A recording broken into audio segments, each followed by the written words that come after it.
Hey everybody, Dr. Colleen Sierra here. I'm a licensed clinical psychologist and the founder and executive director of Sierra Center for Behavioral Health. Happy Thursday indeed. Doesn't it just feel like a glorious day? I am still riding high from yesterday. I hope you are too. It was a truly beautiful day, watching the historic, beautiful, hope restoring, life giving inauguration of President Joe Biden and Madame Vice President Kamala Harris. It was a glorious, glorious day. What I'm hearing though, and what I experienced myself, is that people are feeling a little surprised by how emotional they were. We expected to feel hope, we expected to feel relief, but the intensity of the emotional experience, I think, took people a little off guard. So I wanted to speak to that today. So here's what happens.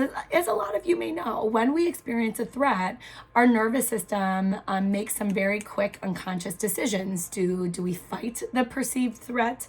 Do we run from the perceived threat? And if we're not able to do either, like the previous administration, unless you moved, there was really nothing you could do to take him out of office.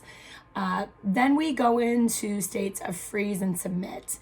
And freeze, and that happens for good evolutionary reasons. The idea is that if we look dead, because that's what freeze and submit are. Submit especially. It's when your muscles are a bit paralyzed. You're less sensitive to pain in case anything physical and violent were to happen to you. Everything gets a little fuzzy or a bit dissociated from the experience.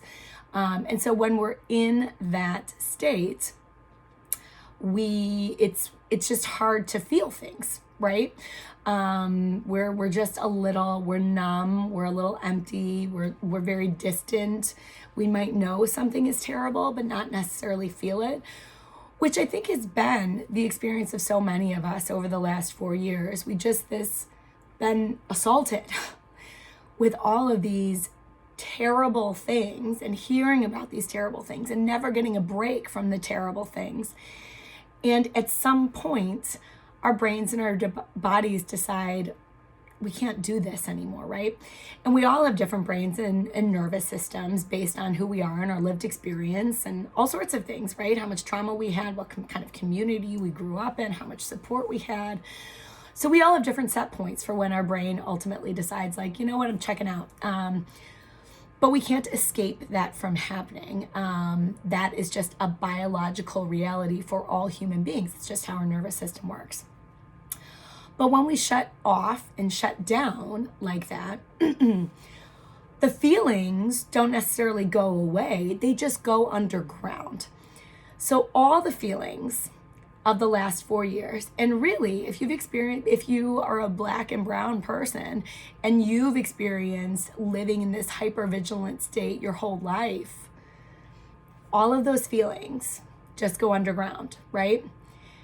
And now that one of the threats is removed, Trump is just a symptom of the problem. We know this. And he was a major threat in terms of how much division, hatred, white supremacy he was able to incite.